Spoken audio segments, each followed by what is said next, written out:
Welcome to Storytimer at Large. Susan Rush. Susan Elizabeth Rush was born on October 10th, 1955. Susan had two brothers, Gary and Terry, and a sister named Judy. Susan graduated from Washington High School in 1974 and went on to the Pennsylvania Community Beauty Academy. She received her beautician's license just weeks before her murder. Susan was working at Murphy Mart at the Washington Mall. She was hoping to get a job as a beautician in the near future. Thanksgiving was the next day, and she was probably looking forward to the big day with family and friends.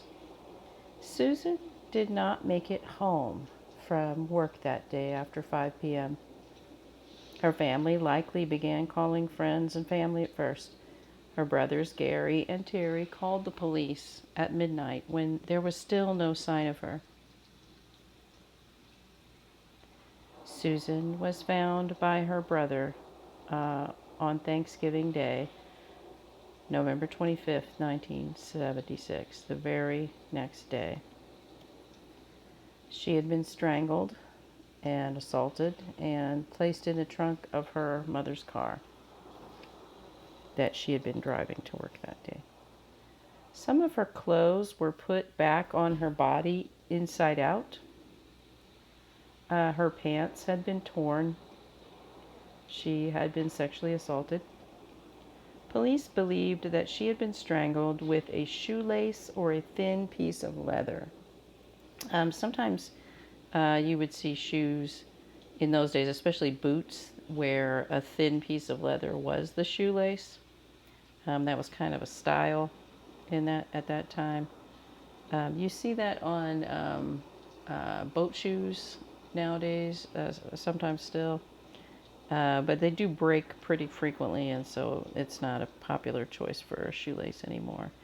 But investigators thought that by the marks on her neck, something very thin like a shoelace or a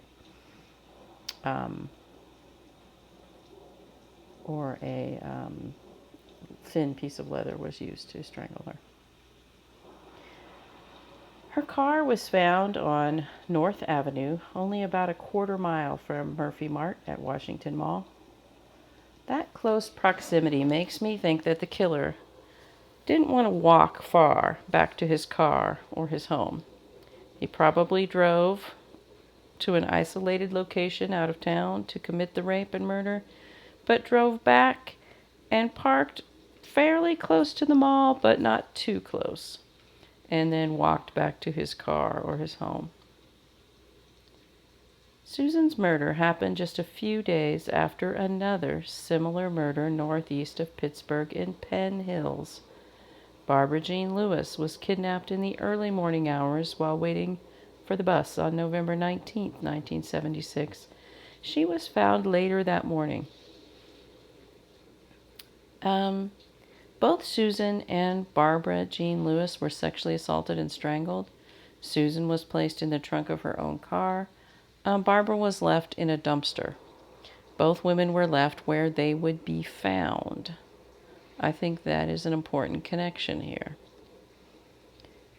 This killer could have put both or one of the bodies in any nearby river, any nearby body of water, or taken the time to bury them deeply somewhere, or even a shallow grave somewhere. But both of these women were left where they would be found pretty quickly. I think this killer wants to not just sexually assault and kill these women, but he wants to send a message to other people, to the larger community, that that he's out there, that he's doing these things. He wants to instill fear. He wants to instill horror. Who killed Susan? Is there any DNA still left on her clothing or under her nails? Did investigators clip those nails and save them? Are her belongings still in an evidence room? Can anything be tested? we have the technology to do that now. One thing that occurs to me with this particular murder is it almost seems like this killer was visiting for a short time, maybe. Maybe they had just a short amount of time in town, and so one of the murders happened on the 19th, and one happened the night before Thanksgiving, and then maybe that killer had to go after that, had to go back somewhere. I don't know. It's strange. But these are vicious murders. In the case of Barbara Jean Lewis, if this is the same killer who did both of these, in the case of Barbara Jean Lewis, the man who did this had some sort of means of transportation because he took Barbara, who had no car, from a bus stop and left her a good ways away in the dumpster of behind a community kind of club building that during the early morning hours would have been absolutely deserted and quiet. And but yeah, he didn't walk her there. But in the case of Susan, he took her in her car and then left her later in her car.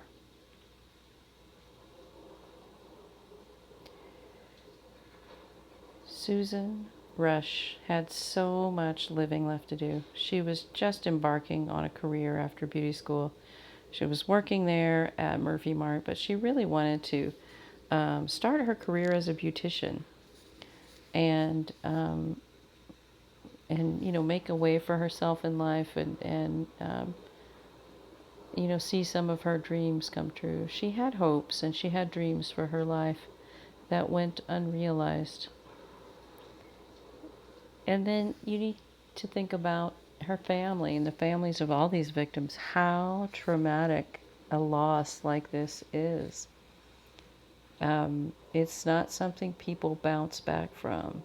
This creates ripples of trauma throughout a community.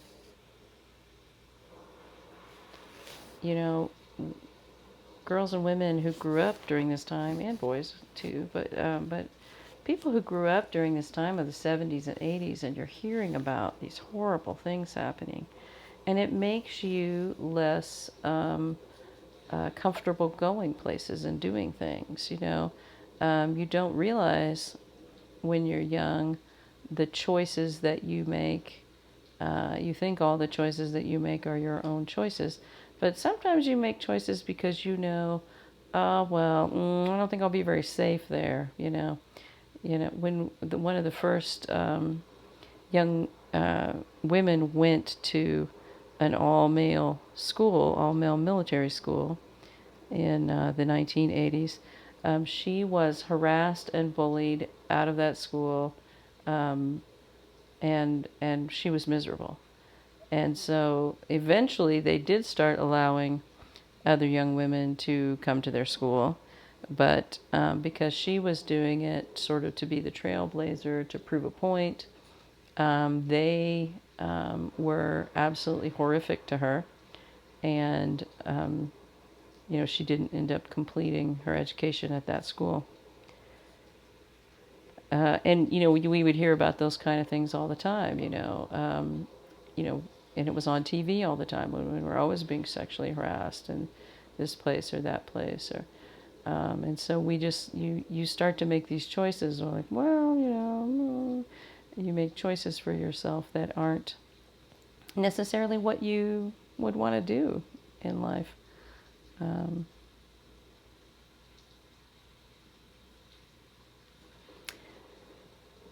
like I said, Susan had so much living left to do.